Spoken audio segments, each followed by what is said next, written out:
Então, ontem o Eliseu me fez o convite aí para ministrar, e eu pensei numa palavra que eu ministrei na igreja de Uberlândia, junto com o Paulo Eduardo, até, acho que no começo desse ano. E aí eu reouvi, na verdade, que eu peguei os áudios e até acrescentei alguns outros detalhes ali, mas pretendo ser bem objetivo, dando uma visão geral sobre essa palavra que o John ministrou. Movendo-se imune. Basicamente o que ele fala, né, como até o Carlão tinha me perguntado o que era a palavra, ele falou aqui de se movimentar, né? Basicamente o que fala essa palavra é que a gente, se a gente se mantiver em movimento, a gente vai ter imunidade. E se a gente se mantiver parado ou passivo, estaremos vulneráveis, a ataques do inimigo. Lá no livro de 1 Pedro 5, de 8 a 9, segundo a tradução Almeida, está escrito, está aqui, né? Sede sóbrios, vigiai, porque o diabo, vosso adversário ou vosso inimigo, anda em derredor, bramando ou rugindo como leão, buscando a quem possa tragar. Não sei se, provavelmente todo mundo já deve ter visto aqueles documentários sobre a África lá, de leões e tal. O leão, ele é um bicho muito astuto, né? E ele é meio que comparado a estratégia que ele usa com o inimigo ali, porque ele tem uma estratégia. Eu estava vendo até um vídeo hoje. Ele tem uma estratégia, todo um esquema para conseguir isolar algum animal do bando para que ele possa atacar esse animal. E assim, normalmente o bando se mantém junto e em movimento o tempo todo, porque ele sabe que se ele não fizer isso, ele vai virar alimento do leão. E o leão tem que ter a estratégia, porque ele sabe que se ele não fizer isso, ele vai ficar com fome. Então é uma luta constante. E assim é com a gente com o inimigo. Ele tem até uma imagem que eu coloquei aqui, ó, que eu peguei do National Geographic. Como que o leão está espreitando o bando de búfalos ali. E aí eles observam por vários e vários minutos. E eles vão circundando, vão rodando, como fala no versículo lá, né? Se eles percebem algum elemento do bando ali que está um pouquinho mais distraído, está um pouquinho voado ali, eles já começam a encantoar ele, vão separando ele dos demais. E tem até um esquema que colocaram, uma estratégia que eles fazem quando eles separam um animal do bando, né? O leão que vai atacar, ele vai por trás, e os outros que estão em volta vão distraindo o animal. Então é justamente essa forma que o inimigo trabalha para tentar tragar a gente, que fala o dia inteiro, né? Ele tenta nos distrair, e quando a gente menos espera, ele ataca, né? E aí, ó, ali tem uma imagem de como que, ali no caso é uma leoa, né? Elas também participam do ataque. Como que ela está ali à espreita, observando, fazendo um silêncio para que o alvo não perceba que ele está próximo, né? Que ela está próxima. Então ele tem toda astuta ali, né? Com o objetivo de conseguir isolar esse animal do bando. Então é dessa forma que eu percebi que ele usou essa comparação ali em Pedro, né? Como o leão, porque ele usa dessa estratégia aí. E aí lá ele fala que o engano atinge facilmente quem é preguiçoso. Aí tem até uma música infantil que eu ouvi pouco antes de ministrar essa palavra lá em Uberlândia, que alguns até já que tem filho pequeno aí devem saber, que fala assim que Deus não quer preguiçoso em sua obra. Ele quer sua obra feita, não só quando o tempo sobra. Conhece, né? 3 palavrinhas. Então, assim, é bem isso, né? Se a gente literalmente, não tem muito rodeio. Se a gente é preguiçoso, a gente vai estar vulnerável né? E Deus não quer preguiçoso no reino. Ele quer quem trabalha, ele quer quem... essa música fala da formiguinha, né? A formiguinha é um animal que constantemente está trabalhando para juntar alimento, que quando chega o período de seca, né, de inverno, ela tem o alimento estocado ali. Então elas não param de trabalhar um minuto. E você vê o quanto que elas são organizadas e tem uma colônia grande toda vez, né? Graças a essa organização delas. E aí ele fala que se estivermos em movimento, a derrota deixará de ser uma preocupação, né? A gente só vai precisar se preocupar em não vacilar, porque assim, não tem como quem está em movimento ser derrotado, a não ser que vacile no caminhar. Mas assim, aquele esquema do leão que eu falei ali, se os animais sempre se mantiverem juntos e em movimento, vai dificultar bastante a vida desse leão entre ele conseguir tragar, né, como fala lá.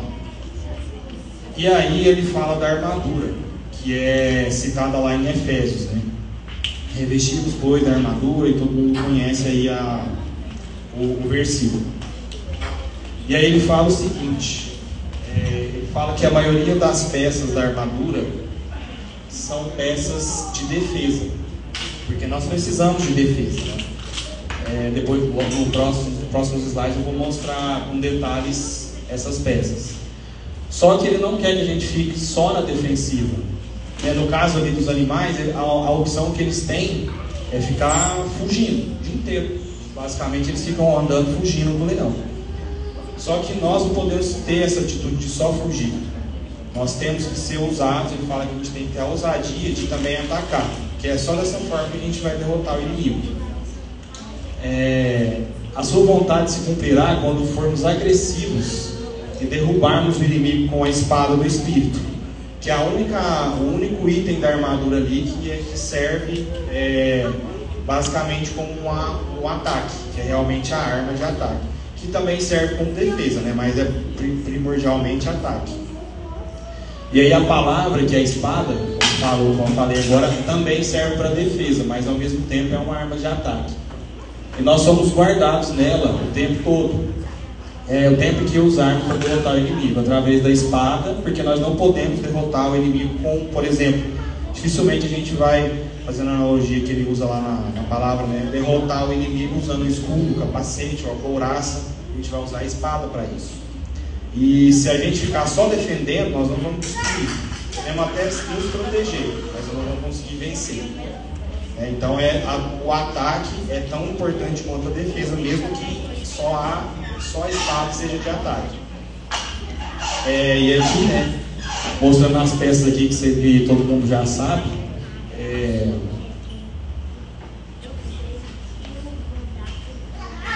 Aqui ele mostra, né, que o cinturão, a couraça, né, as botas, que é o Evangelho da Paz, o escudo e o capacete.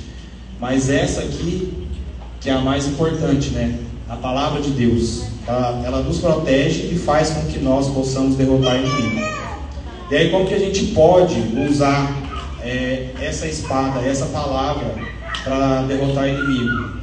Falando. Uma das principais armas que ele fala que a gente pode usar é a oração. A oração é o que vai derrotar de fato o inimigo, né? E aí essa armadura, juntamente com a espada, faz com que nós sejamos não só imunes, mas também ameaça para o inimigo.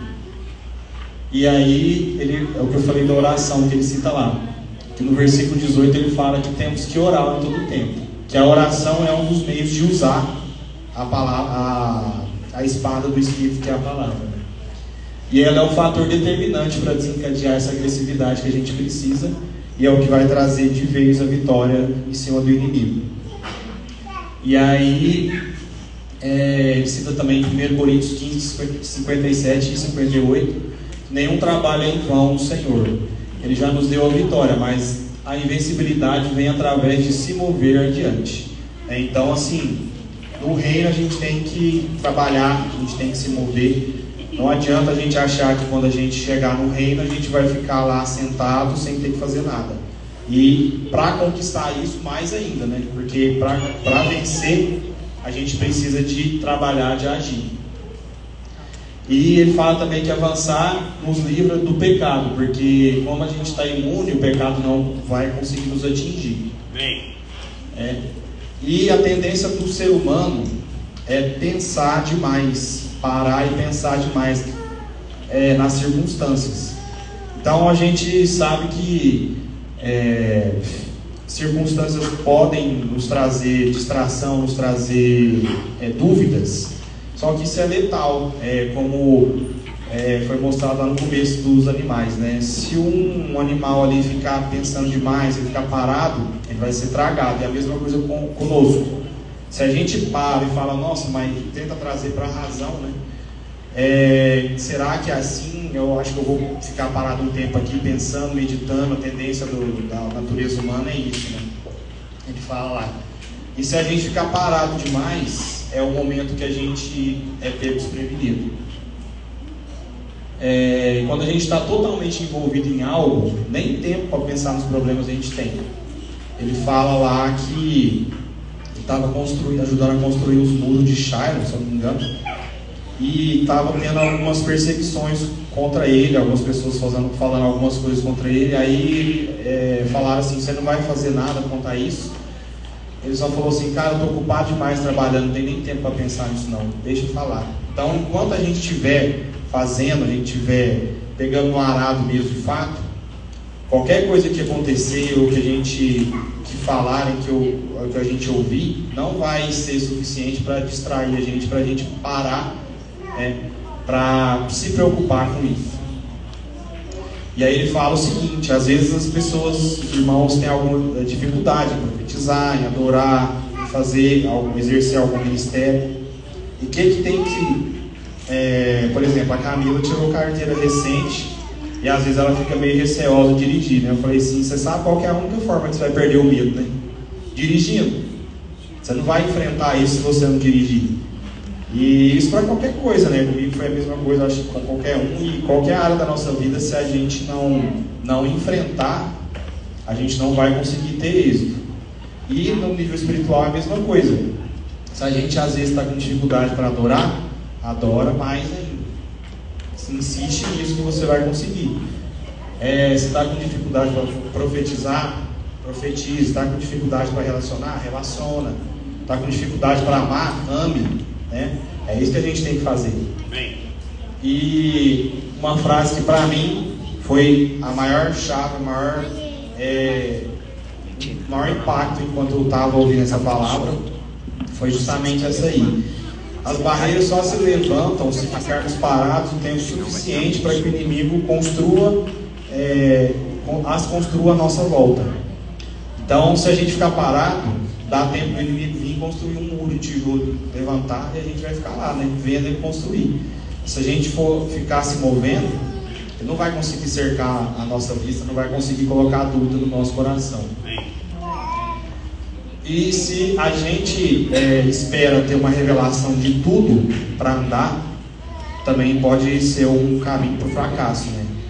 A gente deve andar no que a gente já sabe, no que a gente já aprendeu, e dessa forma Deus vai revelando novos níveis, vai revelando novas coisas para nós.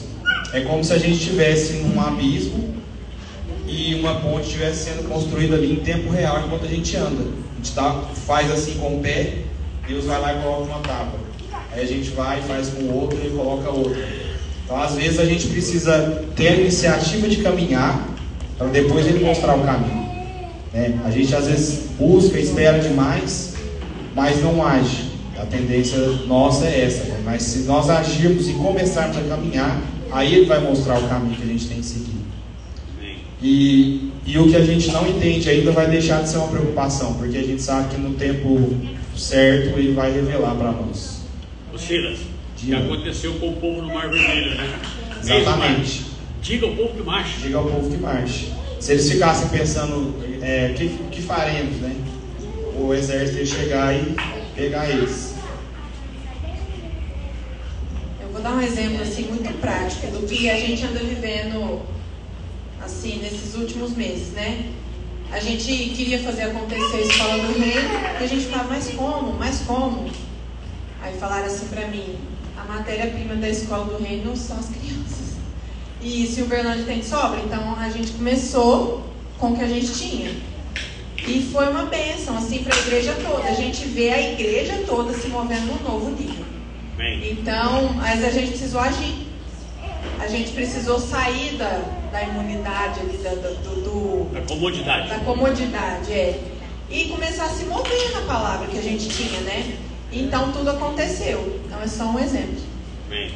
É isso aí. E não pensem que é coisa fácil. Sair do comodismo sempre é difícil, até no nível espiritual. Como a Camila falou, se a gente fosse esperar as condições perfeitas para começar o trabalho, a Suzy viu lá, né? Um pouco acompanhou de perto lá.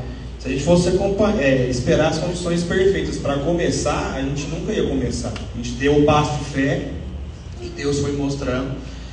E a gente viu quase que de imediato o resultado nas crianças e na igreja como um todo, né? O fluir da igreja é diferente depois da escola. As crianças cantam na reunião, participam ativamente, adoram em casa, os pais falam, né, que elas adoram em casa, melhoraram o comportamento, né? Então, assim, a gente se moveu. Não é fácil, não tem sido fácil, porque sempre o inimigo vai tentar colocar dúvidas, vai plantar dúvidas na nossa mente ali, né? Mas a gente se manteve em movimento, não ligamos para nada que vinha de fora, nenhuma dificuldade que apareceu no caminho. Seguimos e Deus nos abençoou, né? Deus nos agraciou com a continuidade disso, e ano que vem vamos continuar e ver mais frutos. Amém! Amém? E a gente tem agora tinha 4 alunos, agora vai ter mais 4. Então a gente está vendo que está dando certo. Foi um recém-nascido e agora e tem mais 3 lá pequenininhos. Alice, Tito, Bento e Henrique. E aí, como tinha falado, né, o grande truque de Satanás é colocar dúvidas, porque elas fazem a gente parar para pensar. É isso que a gente não pode. Claro que a gente não vai também agir sem pensar, mas ficar parado demais pensando é perigoso. Se estivermos nos movendo no que já está revelado a nós, Deus não permitirá que andemos na direção errada. Isso também é muito importante. Tem uma palavra, eu coloquei ali, aquela apostila de percepção espiritual e revelação, que tem um parágrafo lá que fala assim que quando um coração está reto diante de Deus, não existe um caminho errado que ele pode tomar. Seja A ou B a decisão que você tem que fazer, a escolha que você tem que fazer, se o seu coração estiver reto, Deus vai fazer com que essa decisão convirja, não sei se isso é a palavra, ela chegue no caminho que Deus quer, desde que o seu coração esteja reto, né? Então, assim, às vezes a gente pensa demais também numa escolha que a gente tem que tomar, mas se a gente está reto, com o coração reto diante de Deus, coloca tudo diante dele, né, expõe as nossas... nos expomos a ele, mesmo que a gente tome uma decisão incorreta, isso vai convergir para o caminho correto, porque a gente está com esse coração reto diante de Deus. E se a gente estiver se movendo, ele também não vai permitir que a gente se mova para um lugar que não deveríamos. E se a gente não souber para onde ir, devemos ir. Deus dirá para onde ir depois de iniciarmos o movimento. Foi aquilo que eu falei, né? Ele pode fazer tudo soberanamente, mas ele espera que a gente se mova para ele conduzir a gente. A gente dê o passo inicial para que ele nos conduza. Silêncio. Ouvir já está correto. Ouvir está correto. Obrigado. E é isso, gente. Eu não tenho, assim, essa palavra ela é curta, objetiva. Se alguém quiser os áudios dela, eu posso encaminhar aí, que tem no WhatsApp lá. Mas não tem nem muito o que ficar falando, não tem muito rodeio. Ela é bem direta e é basicamente isso. Vamos nos mover, venha, vamos agir, né? Pôr a mão no arado sem olhar para trás. E aí Deus vai guiar o nosso caminho. Não importa circunstância, não importa nada que seja externo, porque a vontade do Senhor é soberana e ela é a maior coisa que pode agir sobre as nossas vidas, né? Então é por isso que eu abençoo vocês, nós todos, né? E assim, no reino de Deus nunca vai faltar trabalho, o reino de Deus nunca vai faltar o que fazer. Não necessariamente precisa ser na igreja local, né? Você pode fazer isso na sua casa, fazer, sei lá, reuniões ou qualquer coisa que Deus colocar no seu coração, porque se você se dispor, Ele vai te falar o que tem que fazer. Não precisa necessariamente você vir aqui dar uma aula na escola, ser músico, isso também, né, claro. Mas o reino tem muitas coisas que a gente nem imagina que é o reino ainda. E se a gente se mover, Ele vai nos direcionar no que a gente tem que fazer. É isso que eu abençoo nós aqui nessa noite. Amém? Então é isso. Alguém tem algum comentário, observação, crítica, correção? Então é isso, gente. Abençoo vocês aí com isso. Vamos nos mover. Amém?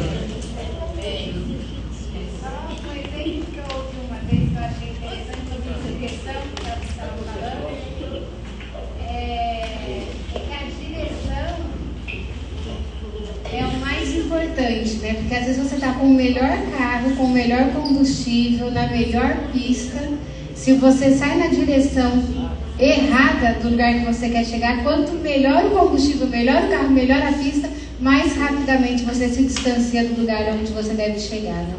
Então, que nós tenhamos essa sensibilidade para perceber a direção do Senhor, cada movimento dele, cada vez que ele mudar a direção, que nós estejamos como o pessoal ali, né, vendo a nuvem e a coluna se moverem, e a direção, que a gente nunca perca a sensibilidade da direção de onde Deus está querendo nos levar. E não os nossos olhos estejam nas ferramentas, né? Não preciso ter o melhor carro, o melhor combustível, a melhor estrada. Talvez isso te leve para o lugar mais distante do lugar onde você deve chegar. Então a direção deve ser o nosso principal, o lugar onde os nossos olhos estão colocados. Amém. Amém. Amém.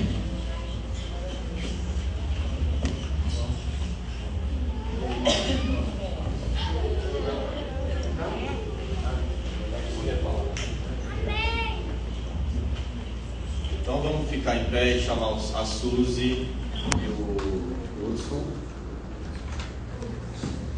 Vamos receber uma carta de